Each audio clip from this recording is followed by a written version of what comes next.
Sir sir sir sir sir এত চিৎকার করছো কেন? কি হয়েছে? বড্ড মুশকিলে পড়েছি স্যার। আসলে সব জায়গায় আমরা ফেল। নিউজ করার মতো কোনো টপিক খুঁজে পাচ্ছি না। আমাদেরকে নতুন কিছু একটা করতে হবে, বুঝতে পেরেছো? আর মানুষজন আমাদেরকে সিরিয়াসলি নিচ্ছে না, সবাই হাসছে। স্যার, কথাটা আপনি ঠিকই বলেছেন, কিন্তু আমরা এপার বাংলার মানুষজনকে বোঝাবো কি করে? তাদেরকে কি মনে ধরে রাখবো বলুন তো? আমার মাথায় একটা বুদ্ধি এসেছে, বুঝতে পেরেছো? চলো আমরা সবাই মিলে বাংলাদেশকে নিয়ে নিউজ করা শুরু করে দিই। যা আবার, আমাদের নিজেদের দেশের সমস্যারই তো শেষ নেই, আমরা ওদের নিয়ে আবার কি নিউজ করব? ছোট একটা দেশ। আহা, আমার কথাটা মনোযোগ দিয়ে শোন।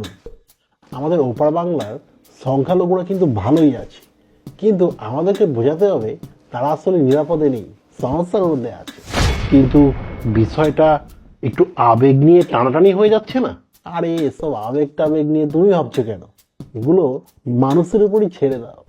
আর শুধু এসব বললে হবে না, আমাদের বোঝাতে হবে বাংলাদেশের সাথে অন্য দেশের যে ব্যবসা বাণিজ্যিক লেনদেন হচ্ছে, এতে আমাদের জন্য ষড়যন্ত্র লুকিয়ে আছে। তার জন্যে আমরা সবাই একটু আতঙ্কের মধ্যে আছি। কিন্তু এতে করে তো স্যার আমাদের অনেক সমস্যা হবে। ওপার বাংলার মানুষজনের সাথে যে সম্পর্কটা, সেটা তো নষ্ট হয়ে যাবে স্যার।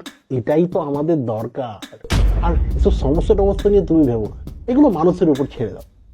এখন আমাদের দায়িত্ব হচ্ছে বিভিন্ন রকমের মাল মশলা মাখিয়ে বাংলাদেশের সরকার নিয়ে আবল তাবল কথাবার্তা বলা।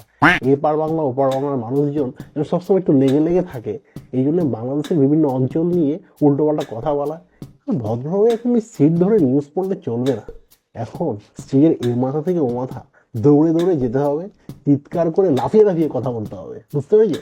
এসব বিষয় নিয়ে একটু গুতগুতি করলে দেখবে বাংলাদেশিরাই একদম জমিয়ে দই বানিয়ে দিয়েছে। দুই বাংলার মানুষের মাঝে এরকম মাখামাখি করাটা কি ঠিক হচ্ছে? দেখো, ভালো না লাগলে আমার কিছুই করার নেই, তুমি চলে যেতে পারো।